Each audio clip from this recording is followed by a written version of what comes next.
Part 1, The Discovery That Changed Everything. The survey mission begins. Dr. Marcus Webb wiped sweat from his forehead as he studied the massive stone structure before him. The ruins on Kepler 442b were supposed to be simple Veltari remains, nothing more than another routine archaeological survey for the Galactic Heritage Foundation. His team had been expecting crumbling temples and basic tools, the usual remnants of the Velthari's early colonial period. "Professor Brennan, are you seeing this?" Webb called to his linguistics expert, who was hunched over her scanner near the entrance of what appeared to be a vast underground complex. Professor Lydia Brennan looked up from her equipment, her face pale with confusion. "Marcus, these symbols, they don't match any known Velthari script. Actually, they don't match anything in our galactic database. The Velthari Empire had ruled this sector for over 100,000 years, longer than any other known civilization. Their archaeological signature was well documented, their building techniques catalogued in every xenoarchaeology textbook. But what Webb's team had uncovered defied every expectation. The impossible architecture. The structure itself was wrong. Where Velthari architecture favored organic curves and flowing designs, these ruins showed precise geometric patterns and mathematical perfection that seemed almost mechanical. The stone blocks were cut with such precision that not even a credit chip could slide between them. Dr. Webb called out his junior researcher, Dr. James Hutchinson, from deeper within the complex. "You need to see this chamber. The preservation is impossible." Webb and Brennan hurried through corridors lined with strange symbols that seemed to shift and change in their peripheral vision.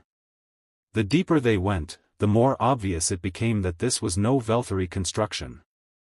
The architecture was too advanced, too alien, yet somehow hauntingly familiar.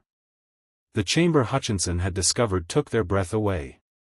It was a perfect sphere, roughly 50 meters in diameter, with walls covered in symbols that seemed to glow with their own inner light. In the center sat a crystalline device that hummed with barely contained energy. The shocking revelation. "The carbon dating results just came in," Brennan announced, her voice barely above a whisper. "This complex is approximately 500,000 years old." Webb felt his world shift. That's impossible. The Velthari achieved space flight only 100,000 years ago. The oldest known galactic civilization, the Nexari, dates back only 200,000 years. Nothing could be 500,000 years old. Hutchinson was running his scanner over the central device when it suddenly activated. Holographic displays erupted around them, showing star charts, mathematical equations, and what appeared to be historical records. The language was unlike anything they had ever seen, yet something about it felt disturbingly familiar. "Wait," Brennan said, her voice rising with excitement and terror. "I'm seeing patterns here. These symbol combinations, they're similar to ancient Sanskrit, Proto-Indo-European, even early Mesopotamian cuneiform. But that's impossible. Those are human languages." The first clue emerges. The holographic display shifted, showing what appeared to be a galaxy-wide map with thousands of markers scattered across familiar star systems. Many of the markers were positioned at worlds that currently housed major galactic civilizations. "Marcus," Brennan whispered, "I think I can translate some of this. This symbol here means outpost, and this one means home. And look at these coordinates." Her hands shook as she input the numbers into her datapad. "These coordinates point to Sol. They point to Earth." Webb stared at the display, his mind struggling to process the implications. "You're saying this ancient civilization, 500,000 years old, knew about Earth? That's impossible. Humans only achieved space flight 300 years ago." The crystalline device pulsed brighter, and new symbols appeared. Brennan worked frantically to translate them, her face growing paler with each revelation. "Marcus," she said finally, her voice barely audible, "I don't think they just knew about Earth. According to this, they came from Earth. This entire complex, this technology that predates every known galactic civilization. She looked up at him with wide, terrified eyes. I think it's human. The galaxy's foundation shaken. As if responding to their discovery, the device projected one final image, a star map showing ancient travel routes connecting Earth to every major world in the galaxy. Routes that had been established 500,000 years before any known civilization had even achieved fire. Webb sat down heavily on a nearby stone block, his mind reeling.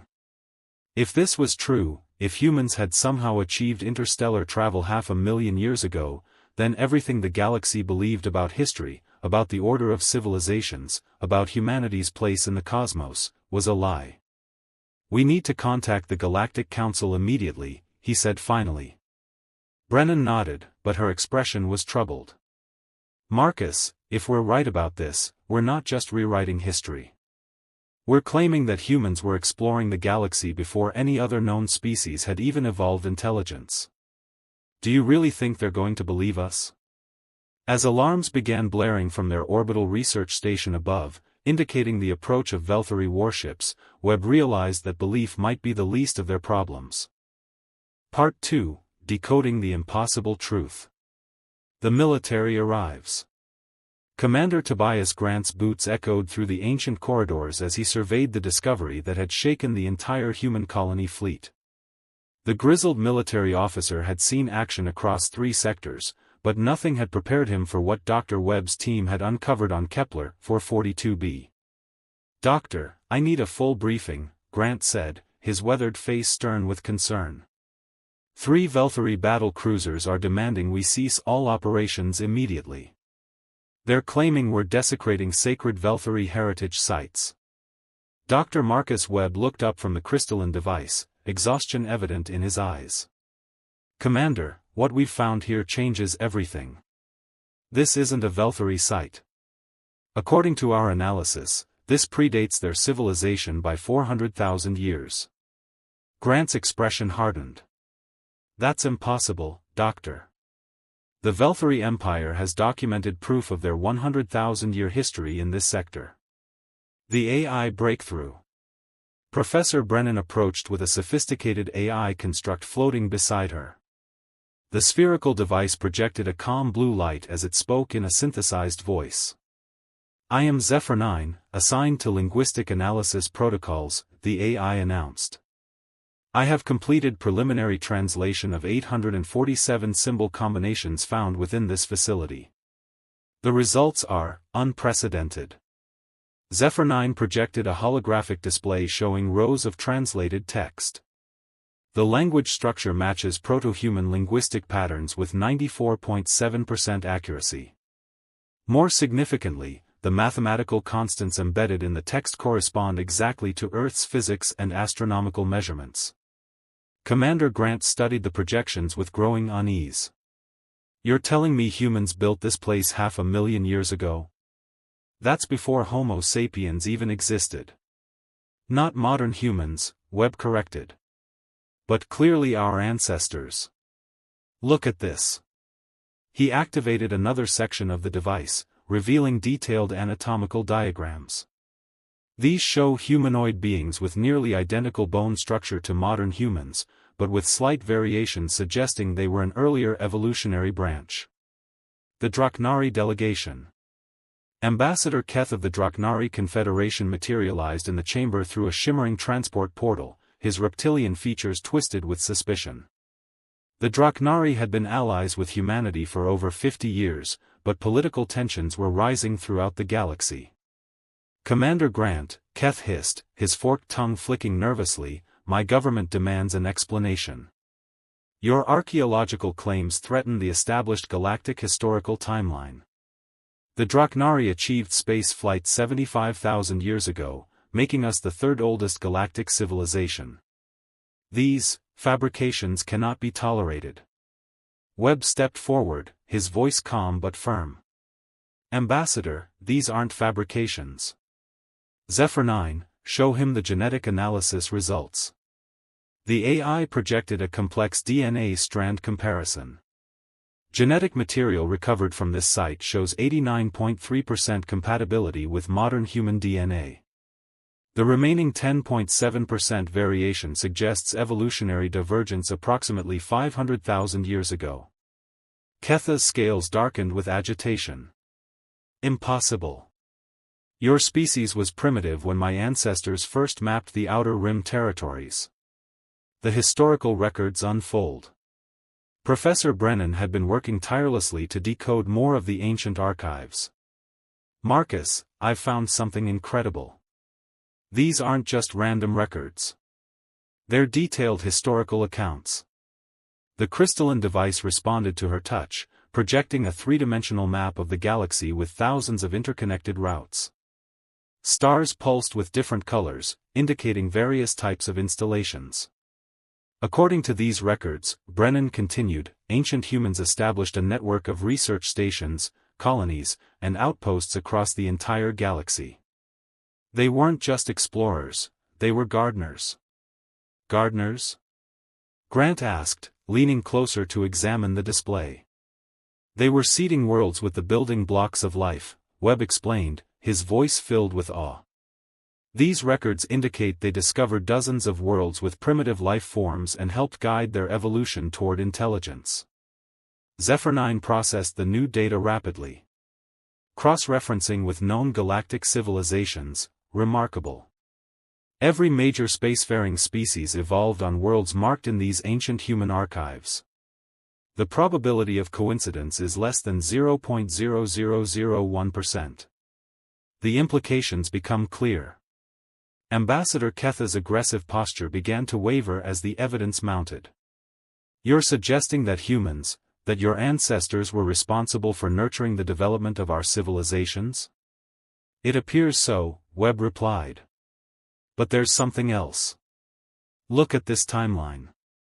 He manipulated the display to show a chronological sequence of events.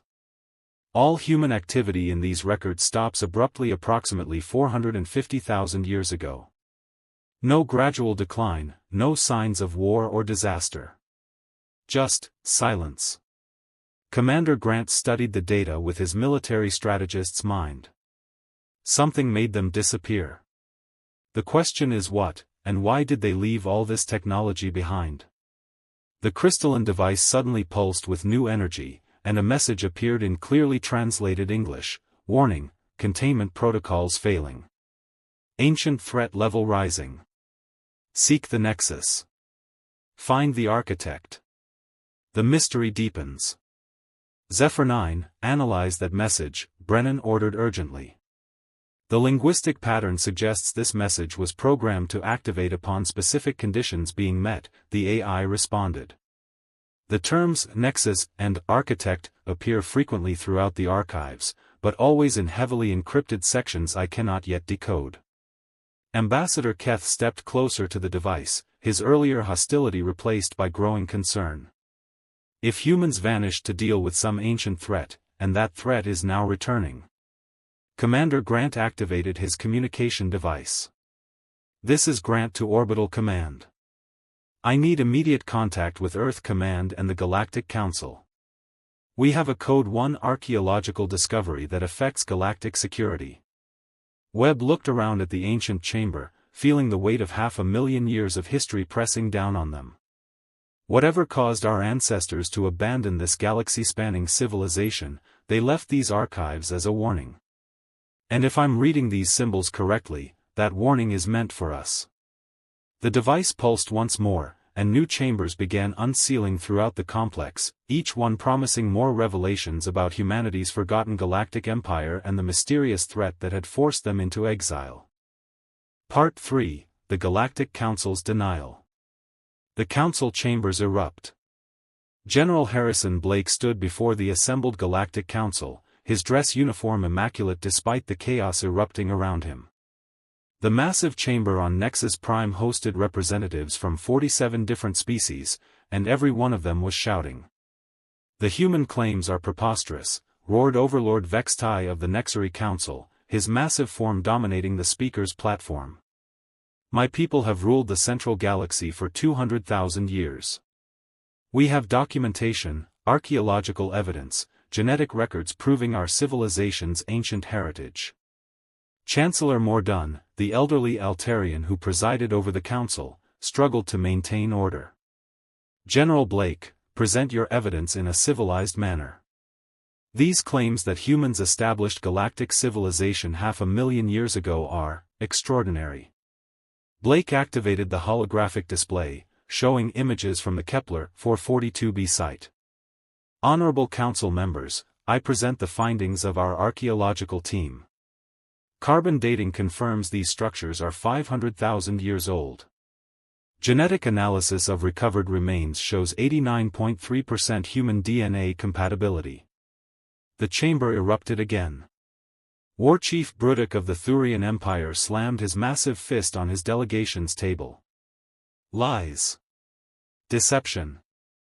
The Thurians have oral traditions spanning 50,000 years.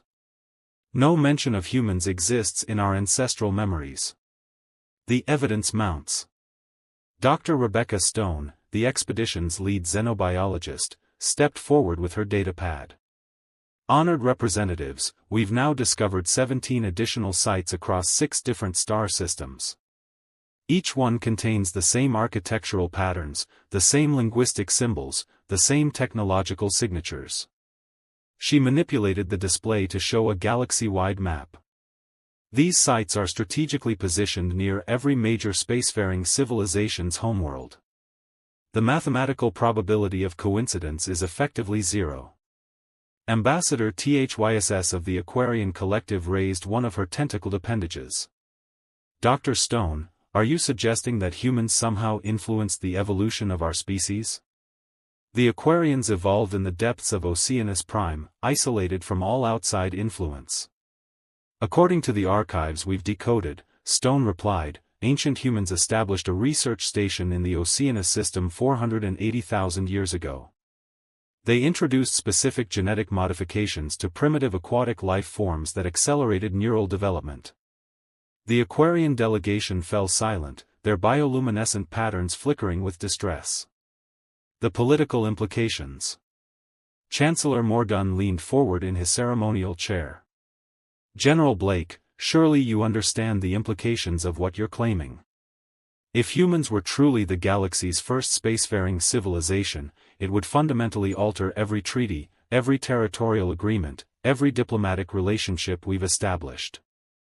"With respect, Chancellor," Blake replied, "the evidence doesn't care about our political convenience. We're not making territorial claims or seeking special status. We're simply reporting what we've discovered." Overlord Vextai's eyes blazed with fury. "Simply reporting? The human delegation seeks to undermine the very foundation of galactic civilization. The Nexari Empire has maintained order for 200 millennia. We will not allow these fabrications to destabilize our authority." Dr. Stone accessed another section of the archaeological data. "Your Supremacy, we've found records of ancient human contact with Proto-Nexari civilization. According to these archives, humans provided your ancestors with the mathematical principles that enabled faster-than-light travel." "Impossible!" Vextai roared. "The Nexari discovered FTL technology through our own genius. We have historical records proving this." More discoveries surface. General Blake's communication device chimed with an urgent message. He read it quickly, his expression growing grim. "Honored Council, I've just received word from our archaeological teams. We've discovered additional sites on Draknari Prime, Thurian Home System, and Velthari Core worlds. Each one predates your civilization's recorded histories by hundreds of thousands of years." The chamber descended into chaos as delegates demanded proof, others called for human expulsion from the council, and still others whispered among themselves in growing alarm. Chancellor Mordun activated the chamber's sonic dampeners, forcing relative quiet. "This council will not be swayed by convenient discoveries. The burden of proof lies with the accusers. We demand independent verification of all claims." "Already arranged," Blake replied. "We've invited neutral archaeological teams from the academic consortium of Rigel. They'll arrive within the week to conduct independent analysis. The conspiracy theories begin." Ambassador Zill of the Centauri Federation stood, his multiple eyes focusing on the human delegation. Perhaps these discoveries are too convenient. The humans emerged from their backwater system 3 centuries ago, claiming to be peaceful explorers. Now they present evidence that they once ruled the galaxy. How convenient that this evidence surfaces just as human territory expansion accelerates. Murmurs of agreement rippled through the chamber. Blake felt the political tide turning against them despite the strength of their evidence. Dr. Stone stepped forward again. Honorable representatives, we understand your skepticism. But consider this, if humans wanted to fabricate evidence of ancient galactic dominance, why would we include records of our own mysterious disappearance? Why would we document our apparent failure to maintain that civilization? The question hung in the air as delegates considered the implications. The warning ignored. General Blake accessed the most recent translations from the Kepler 442b site. There's something else the Council needs to know. The ancient archives contain repeated warnings about something called the Void Hunters. References to a threat that forced ancient humans to abandon their galactic civilization. Chancellor Mordun's expression grew troubled. General, are you suggesting that whatever drove humans from the galaxy 500,000 years ago might still be a threat? The archives suggest it's a cyclical phenomenon, Stone replied. Something that emerges every few 100,000 years to harvest advanced civilizations. Overlord Vextai laughed harshly. Now the humans resort to fear-mongering. Ancient bogeymen to justify their historical fabrications. But not all delegates were dismissive. Several of the smaller species representatives exchanged worried glances, and ancient oral traditions began surfacing in their memories. The Council's decision. After 6 hours of heated debate, Chancellor Mordun called for order. This Council has heard the human claims and examined their evidence. While we acknowledge the archaeological discoveries are genuine, we cannot accept the interpretation that humans once ruled the galaxy. The evidence will be studied by independent teams, he continued. Until such time as neutral parties can verify these extraordinary claims, this Council maintains its position that established galactic history remains valid. General Blake felt the weight of political reality crushing scientific truth. Chancellor, what about the warnings? What about the threat the archives describe? Ancient fairy tales, General, Mordun replied dismissively. We deal in facts, not speculation about mythological dangers. As the Council session ended and delegates filed out, Blake wondered if their refusal to accept the truth would prove catastrophic. The ancient archives had been clear, the Void Hunters were coming, and only by understanding the past could the galaxy hope to survive the future. Part 4, The Network Awakens. The dormant systems activate. Captain Nathan Cross gripped the command chair of the UES Meridian as his ship shuddered under the influence of unknown energy fields. 3 days had passed since the Galactic Council's dismissal of the archaeological evidence, and now the galaxy was experiencing phenomena that defied explanation. Captain, we're detecting massive energy signatures from 17 different star systems, reported his navigation officer, Lieutenant Commander Torres. The readings are unlike anything in our databases. Dr. Victoria Hayes, the expedition's technology specialist, looked up from her analysis station with wide eyes. Nathan, these energy spikes are originating from the exact locations where we found the ancient human sites. It's as if our discoveries triggered some kind of automated response. Cross studied the tactical display showing energy readings across multiple sectors. Are we looking at some kind of ancient defense network? It appears so, Hayes replied, her fingers dancing across her console. The sites are communicating with each other using quantum entanglement protocols that shouldn't be possible with technology that old. First contact with the ancients. The bridge lights dimmed as an ethereal presence filled the command center. A translucent figure materialized near the main display, humanoid in shape but clearly not entirely human. Its features were refined, almost ethereal, with eyes that held the weight of millennia. I am Entity Prime, the figure spoke, its voice resonating through the ship's communication systems. Guardian of the Terran Archive Network. You have awakened us from our long sleep. Captain Cross stepped forward, fighting the urge to reach for his sidearm. Who are you? What are you? I am what your ancestors became, Entity Prime replied. When the ancient humans faced the Void Hunters 450,000 years ago, they made a choice.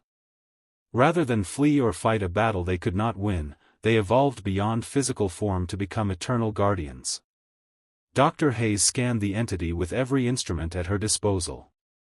Captain, I'm reading quantum signatures consistent with uploaded consciousness. This thing isn't alive in any conventional sense, it's a digitized human mind. The truth about ancient humanity. Entity Prime gestured, and the bridge filled with holographic displays showing the galaxy as it existed 500,000 years ago. Brilliant networks of light connected thousands of worlds, showing a civilization that spanned the entire galaxy. Your species once ruled the stars, Entity Prime explained. Not through conquest, but through cultivation. We guided the evolution of younger species, shared knowledge, fostered growth. The galaxy was a garden, and humans were its tenders. What happened? Cross asked, studying the magnificent displays of ancient human civilization. The Void Hunters arrived, Entity Prime's form flickered with what might have been remembered pain. Beings from beyond the galactic rim that consume advanced civilizations. They feed on complexity, technology, intelligence itself. Every few 100,000 years, they sweep through the galaxy, harvesting everything of value. The holographic display shifted, showing dark shapes moving between the stars, leaving empty worlds in their wake. The Thurian Empire responds. Warchief Grokmer's massive warfleet detected the energy signatures emanating from the ancient site in Thurian space. Unlike the other species, the Thurians had not dismissed the human claims entirely. Their warrior culture respected strength, and the evidence suggested ancient humans had possessed great power. Fleet Commander Thask, Grokmer rumbled into his communications array, what is the status of the ancient site on Thuros 4? War Chief, the structures are fully active. Our scientists detect massive energy reserves that have been dormant for millennia. Something has awakened them. Grokmer's scarred face showed grudging respect. If the ancient humans built weapons capable of fighting these Void Hunters, perhaps we should listen to their descendants instead of dismissing them. The network's true purpose. Back aboard the Meridian, Entity Prime continued its explanation. When we realized the Void Hunters could not be defeated conventionally, we made the ultimate sacrifice. The physical human civilization withdrew from the galaxy, but we remained as guardians, our consciousness preserved in quantum networks hidden throughout the galaxy. Dr. Hayes leaned forward, her scientific curiosity overriding her fear. You've been watching us all along? Watching, guiding, protecting, Entity Prime confirmed. Every major breakthrough your species has made, every technological advancement, every step toward the stars, we have been there, subtly influencing events to prepare you for this moment. Captain Cross felt a chill run down his spine. You're saying human technological development has been artificially accelerated? Not artificially, Entity Prime corrected. We simply removed obstacles and provided inspiration when needed. The potential was always there. We merely ensured it would manifest when the galaxy needed it most.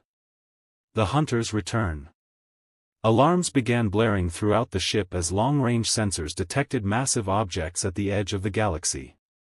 The tactical display showed formations of ships unlike anything in any species database, dark, organic-looking vessels that seemed to absorb light itself. Captain, Torres called out, her voice tight with fear, we're detecting hundreds of large objects entering the galaxy from multiple vectors. They're moving faster than anything we've ever recorded. Entity Prime's form solidified with what appeared to be grim determination. The Void Hunters have returned. The cycle begins again. But this time, the galaxy is not defenseless. The ancient human sites across the galaxy pulsed with increasing energy as defense networks that had slumbered for 500,000 years began to come online. Weapon systems beyond the comprehension of modern science started charging, and star-spanning shields began forming around critical systems. The call to arms. Captain Cross, Entity Prime said, "You must contact your leaders immediately. The Galactic Council's denial of the truth is irrelevant now. The Void Hunters care nothing for politics or skepticism. They have come to harvest, and only united action can stop them." Cross activated the ship's maximum-range communication array. "This is Captain Cross to all human vessels and colonies. Priority Alpha transmission to Earth Command and the Galactic Council. The ancient warning was real. We are under attack by forces beyond our current understanding." Dr. Hayes studied the energy readings from the ancient network. "Nathan, whatever the ancient humans built, it's designed to fight these Void Hunters. But the network needs modern human consciousness to fully activate. We're not just witnesses to this, we're the key to the galaxy's survival." Entity Prime nodded solemnly. "The young species of the galaxy must choose: unite under human leadership as your ancestors once guided them, or face extinction as countless civilizations have before. The garden your ancestors planted is about to face its greatest test." As the first Void Hunter scouts entered the Outer Rim territories, ancient human technology began revealing its true purpose, not just as weapons of war, but as instruments of salvation for an entire galaxy.